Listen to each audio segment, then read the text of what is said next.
Yarim asr davomida umuman toza ichimlik suvi ko'rmagan xonadonlar bor edi. Lekin davlat rahbarining tegishli farmoni va qarorlari ijrosi natijasida, sohaga berilayotgan e'tibor natijasida mana shu raqamlar bugun umuman o'zgardi. Umuman olganda 8 yil davomida 7,7 million aholi toza ichimlik suvi bilan ilk bora ta'minlanishga erishilgan. Bu raqamlarni Xorazm viloyati bo'yicha taqqoslaydigan bo'lsak, 7 yil mobaynida 52% dan toza ichimlik suvi bilan ta'minlanganlik darajasi aholining 91,16% ga ko'tarilgan.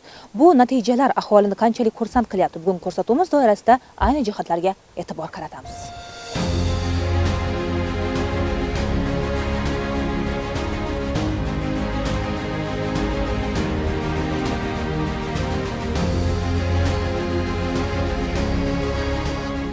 Urganch tumani Qumrobod mahalla fuqarolar yig'ini hududida barpo qilinayotgan qiymati 8,9 milliard so'mlik Yangi O'zbekiston massivi uchun ichimlik va oqova suv tizimlarini qurish ishlari boshlab yuborilgan.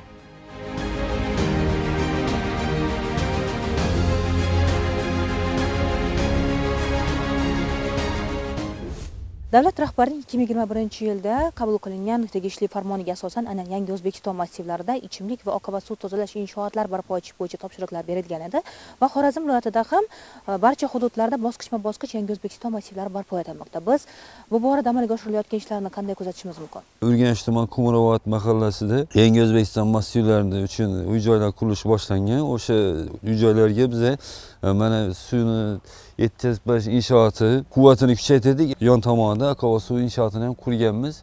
Ikkita napolniy liniyasi bor. U 4 kilometr, ichimlik suvi 3,7 kilometr tashash reja qilingan. O'sha ishlarni olib bormoqdamiz. Mana shu ishlar o'z yakuniga yetsa, natija qanday bo'ladi? Rejalashtirilgan uy-joylarimiz 38 ta. U 38 ta uy-joylarda 2790 aholi joylashadi. Keyingi yillarga yana rejalashtirilgan joylar bor. Demak, ular bir nuqtada ham toza ichimlik suvi bilan ta'minlanishlari mumkin bo'ladi va o'zlaridan ham oqova suvlarni olib chiqib ketishadi-da.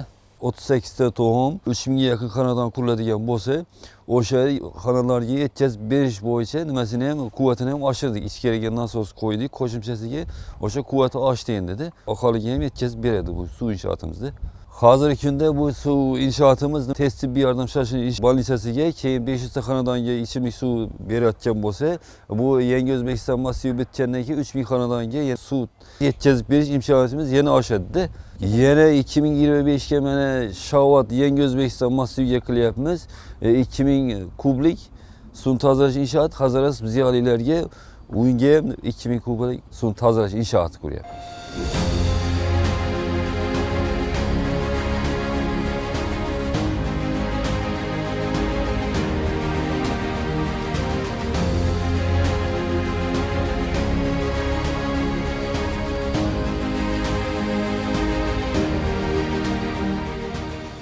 Ikki 2022-2026 yillarga mo'ljallangan Yangi O'zbekistonning taraqqiyot strategiyasiga asosan hududlarda mahalliy byudjet mablag'lari hisobidan quduq qazish, suv minorasi qurish hamda tarmoq tortish ishlarini amalga oshirish, xususan suv tarmoqlarini xonadonlargacha tortish ishlari ayni kunlarda eng dolzarb pallaga kirgan. Shu kungacha bajarilgan ishlar natijasida 17 ta mahalladagi 24 ming nafar aholi markazlashgan ichimlik suv bilan ta'minlangan bo'lsa, yana 8 ta mahalladagi 11 ming nafar aholining ichimlik suvi ta'minoti tubdan yaxshilandi.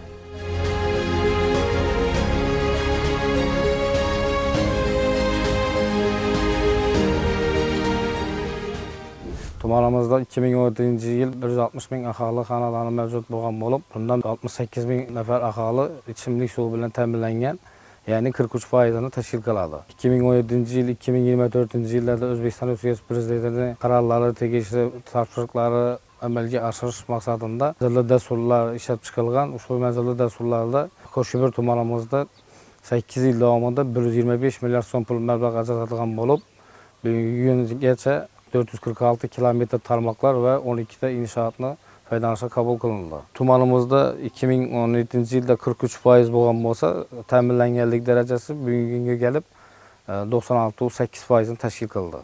Davlatimiz rahbarining bu sohaga qaratayotgan e'tibori chekka mahallamizdagi aholining roziligiga ham sabab bo'lmoqda.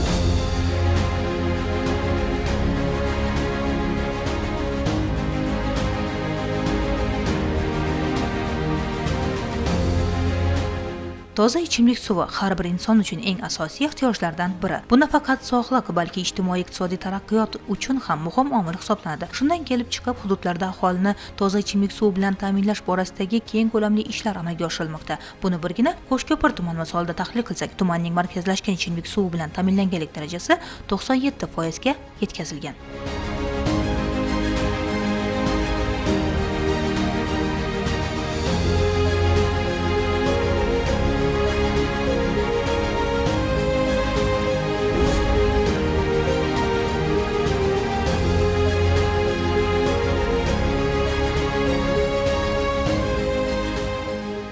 Ko'ktom mahallasi aholisi qariyb 80 yil davomida mana shunday quduqlardan suv ichgan. Lekin bugun barchasi o'zgardi.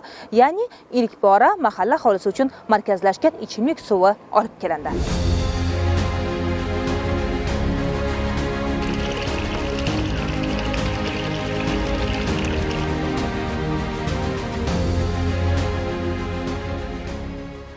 Bu 80 yıllar ileri juda qiyinchiliklar bo'lib keldi. Suvlar yaxshi kelgan yo'q. Suv kelsam, yangi bo'lmaydigan suvlar kelib, yo'qlar loy urib qolib, odamlarga qazdirib, bundan keyin suv olib keldik.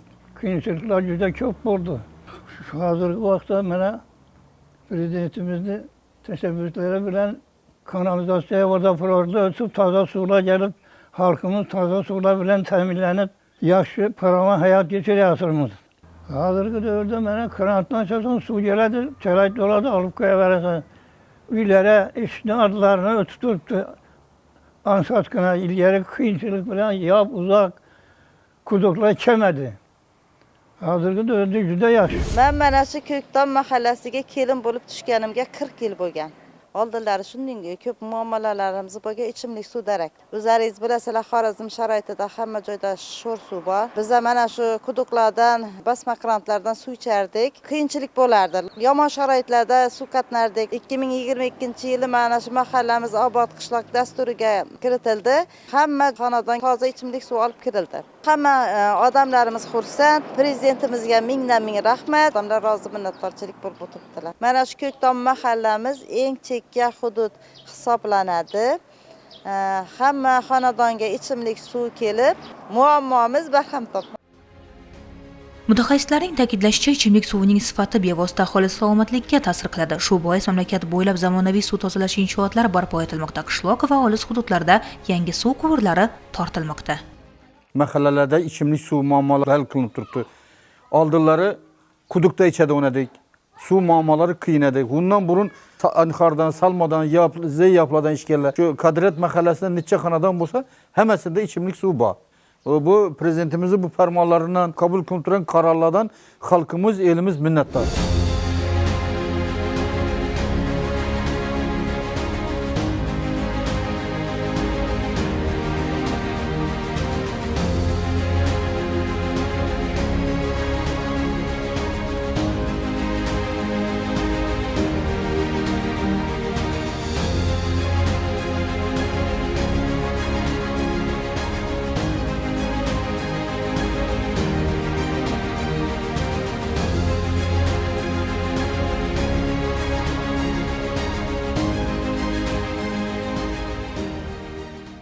Biz hozir sizlarni tanishtirmoqchi bo'lgan navbatdagi loyiha Shovot tumanida o'tgan yili foydalanishga topshirilgan. Suv taqsimlash inshootini oddiy turlaridan bu yerdagi farq shundaki, mana shu kabi qurilmalar yordamida yer osti suvlari filtrlab aholi xonadonlariga yetkazish imkoniyati bu yerda yaratilgan.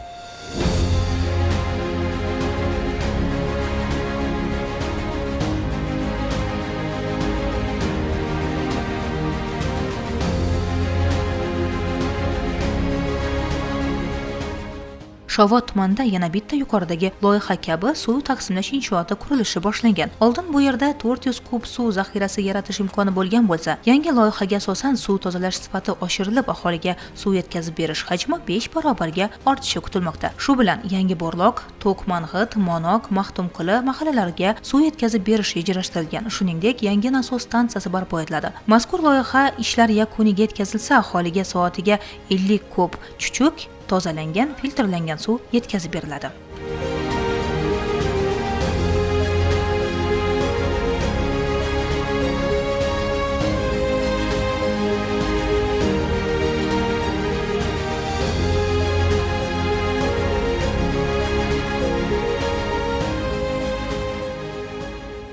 Oldinlari o'z suv ta'minoti iqtidorlik jamiyati faqatgina avariya holatlarini bartaraf etish bilan shug'ullangan bo'lsa, bugun biz mana shunday yirik loyihalar amalga oshirilayotganligini kuzatyapmiz. Bu esa o'z navbatida sohaga berilayotgan e'tibor natijasiga mubolag'a qilmagan bo'lamiz.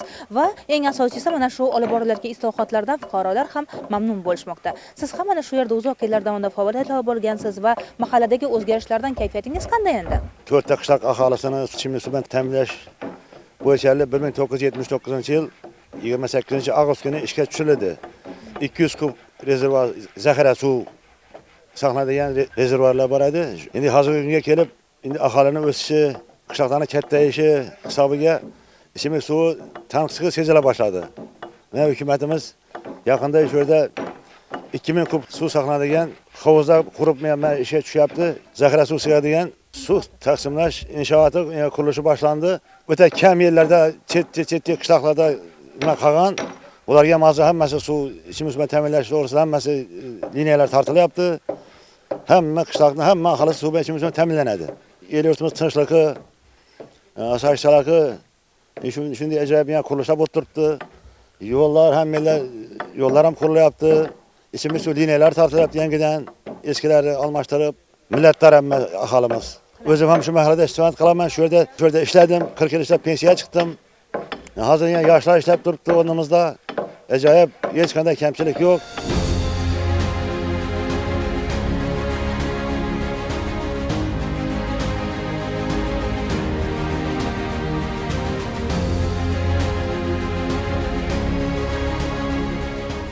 Lokal tozalash inshootida oqova suvlarni tarmoqlarga oqizib yuborishdan oldin dastlabki zararsizlantirish va tozalash bosqichlaridan o'tkaziladi. Shundan so'ng tozalangan ichimlik suvi taqsimlash inshootlariga yuboriladi. Siz kuzatayotgan mazkur yirik loyiha 2025-2026 yillarga mo'ljallangan dastur bo'lib, bu orqali Shovot tumanidagi barcha ko'p qavatli uylardan chiqadigan kanalizatsiya suvini qayta ishlash imkoni yaratiladi.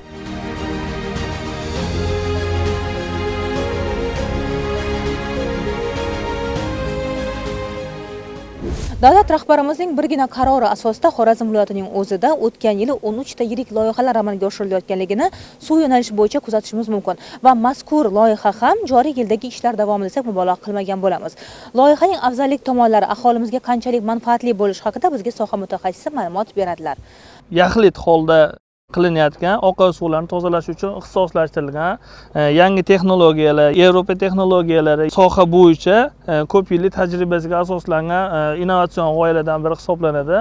Avvalo buni o'sha prezidentimizning qarori yuzasidan aholini yashash tarzini yaxshilash uchun qo'llanilayotgan hisoblanadi.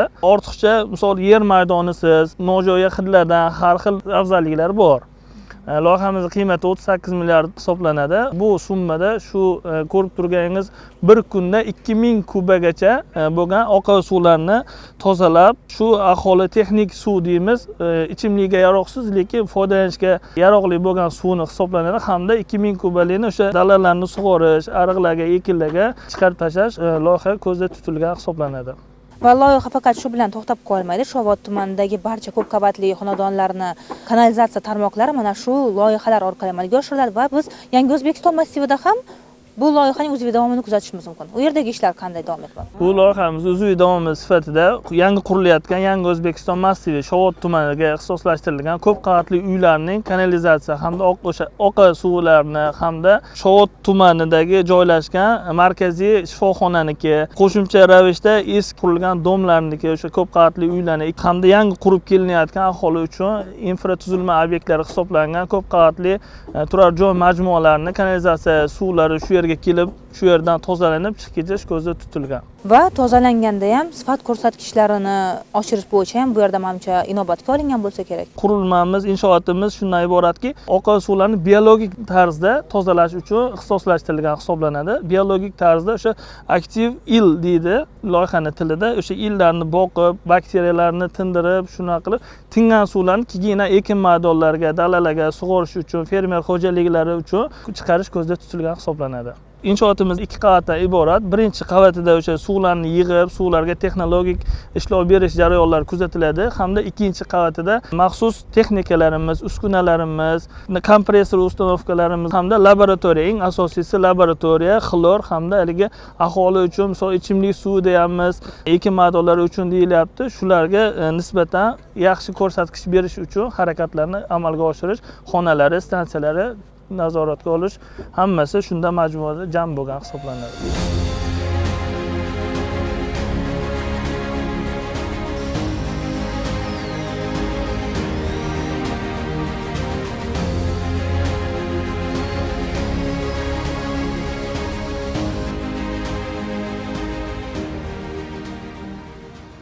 Sovot tumani Yangi O'zbekiston massivi qurilishi rejalashtirib turilibdi. Hozir ko'p qavatli domlar, infratuzilma obyektlari, maktablar, bog'chalar hamda xususiy tadbirkorlar uchun yaratilayotgan shart-sharoitlar uchun ko'p qavatli massivda inshootlar uchun ichimlik suv tarmog'i, eng asosiysi ko'p qavatli dom uchun ichimlik suv tarmog'ini yetkazib berish, aholini ichimlik suv, toza ichimlik suv bilan ta'minlash obyekti hisoblanadi. Bu yerda obyektimiz umumiy qiymati 10 milliard so'm tashkil etadi. Bu loyiha qiymati uchun 2 dona 500 kuba hajmli ichimlik suvini saqlash hovuzlari hamda aholi ta'minoti uchun nasosli qurilmalari bo'ladi. Bosimni ta'minlab berish uchun hamda kanalizatsiya oqova suvlarini ikkinchi etapda qurilishi rejalashtirilayotgan oqova suvlarni tozalash inshooti uchun yetkazib beradigan inshootlarimiz mavjud. Shulardan tashkil topgan hisoblanadi. Birinchi etapimizda qurilishda rejalashtirilayotgan oqova suv inshootini tozalash inshootiga yetkazib berish ko'zda tutilgan.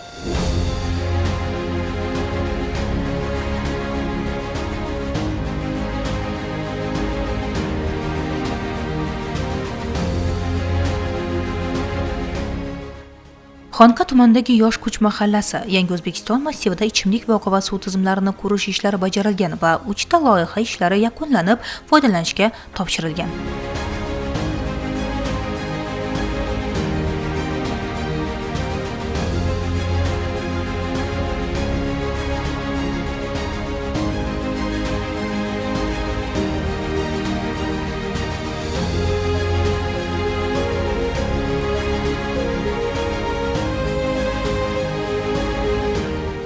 Bu kabi suv tozalash inshootlarini foydalanishga topshirilayotganligi aholi uchun juda ham manfaatli bo'lmoqda desak mubolag'a qilmagan bo'lamiz. Aynan Xonqa tumanida bu loyihaning ishga tushirilganligiga 1 yil bo'lgan bo'lsa, joriy yilda ham ishlar davom ettirilib, Bog'ot va Yangiariq tumanlarida ham mana shu kabi yirik loyihalarga qo'l urilmoqda va ishga tushirilish arafasida. Umuman olganda mana shu loyihaning afzallik tomonlari va aholi uchun qanday imkoniyatlar yaratadi? Keng shu haqida gaplashsak. Inshoot davlatimiz rahbari tashabbusi bilan davlat dasturlari loyihasi asosida 47 milliard so'm evazini qurib bitkazilgan bo'lib, oqova suvlarni tozalash inshooti topshirildi. 12,5 kilometr uzunlikda quvurlar yotqizilib, 8 ta mahallani kesib o'tadi. 28 mingta aholiga xizmat ko'rsatish uchun mo'ljallangan. Aynan suvni tozalash jarayonlariga e'tibor qaratadigan bo'lsak, qanday bosqichlarda o'tkaziladi va bu texnologiya o'zini qanchalik oqlamoqda? Oqova suvlarni 3 bosqichda tozalanadi. Birinchi jarayonda mexanik tozalash, ikkinchi bosqichga o'tganda biologik tozalash bo'ladi. Biologik tozalashda aerotankimizdagi kislorod yordamida organik moddalar ya'ni il bilan tozalab turib, tozalangan suvni uchinchi bosqich kimyoviy tozalash kamerasiga, kontaktli rezervuar deb aytiladi, kontaktniga olib o'tib, u yerda qayta xlor bilan aralashtirib, yarim soat davomida tindirilib, zavorlarga chiqarib yuboriladi. Bo'limlarni ham ko'ryapmiz. Alohida buning uchun binolar ham tashkil qilingan. U yerda qaysi jarayonlarni amalga oshirish imkoniyati bor? Kuniga keladigan oqova suvlarni laboratoriya binomizda laborantlar ishlayapti. U yerda shu har kun ertalabdan kechqurungacha 2 soat aralıkta kirish-chiqish suvlarini olib, zararsiz, zararli tomonlarini ko'rib, analiz qilib borishadi. Undan tashqari havo puflagich kameralarimizda aerotankimizga 24 soat davomida uzluksiz kislorod berib, biologik jarayonni amalga oshiramiz. Bu loyiha amalga oshirilgandan keyin xalqimizni yashash tarzi va farovonligi yaxshilashdi.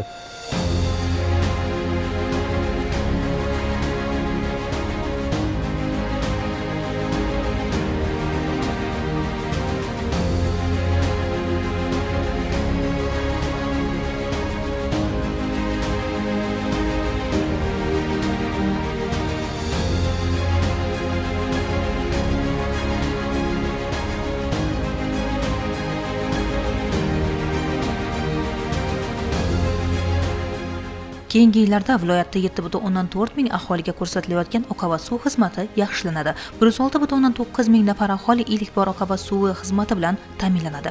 Shuningdek, viloyat aholisining 515 ming nafarida ichimlik suv ta'minoti yaxshilanadi. 66 ming nafardan ortiq aholi xonadonlariga ilk bora ob hayot kirib boradi. Shunday qilib aholini toza ichimlik suv bilan ta'minlanganlik darajasini viloyatda 91,6% dan 92% ga yetkazish ko'zlangan. So'nggi yillarda mamlakatimizda aholini ichimlik suv bilan ta'minlash bo'yicha bir qancha loyihalar amalga oshirilmoqda. Xususan, qishloq joylarda yangi suv inshootlari barpo etilmoqda. Suv ta'minoti tarmoqlari yangilanmoqda va toza suv manbalari ko'paymoqda.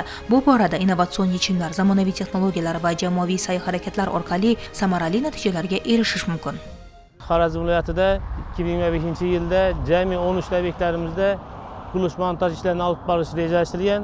Bu maqsadlar uchun jami respublika byudjetidan 180 milliard so'm mablag' ajratish ko'zda hozirda qurilish montaj ishlari boshlab yuborilgan. Hozirgi obyektlarda jami 40% ga yaqin ishlar bajarildi. Obyektlarda jami 300 ga yaqin ishchi xizmatchilar faoliyat olib borib, 40 tadan ortiq maxsus texnikalar ishlayapti. Bundan tashqari muhtaram prezidentimizning Xorazm viloyatini ijtimoiy-iqtisodiy rivojlantirish to'g'risidagi qaroriga asosan 2025-yilda 10 ta loyihalar uchun qariyb 50 milliard yaqin mablag' ajratish ko'zda tutilgan. Bu ishlar bo'yicha loyihalar ishlab chiqilmoqda. Bunda asosiy loyihalar mana tumanlarimizda tashkil qilinayotgan yangi O'zbekiston massivlarini ichimlik va oqova suv tarmoqlari bilan ta'minlashga qaratilgan bo'lib, natijada oqova suvlarni tozalash ishlatlari qurilish ko'zda tutilgan. Bu esa o'z navbatida aholi oqova suv tarmoqlarini yanada yaxshilashga aholimizga xizmat qiladi. Joriy yilda barcha dasturlar doirasida Xorazm viloyatida 33 ta obyektga ajratilgan 219,8 milliard so'm mablag' hisobidan jami 281,5 kilometr ichimlik va oqova suv quvurlari yotqizish hamda 38 ta ichimlik va oqova suv inshootlarini qurish, rekonstruksiya qilish rejalashtirilgan. Bugungi kunda 33 ta obyektda 42,5 milliard so'mlik qurilish montaj ishlari bajarildi va 65,4 milliard so'mlik mablag'lar moliyalashtirilib, 6,9 kilometr ichimlik suv va 35,9 kilometr oqova suv tarmoqlari yotqizilib, ichimlik va oqova suv inshootlarida qurish hamda rekonstruksiya qilish ishlari olib borilmoqda. Suv hayot manbai.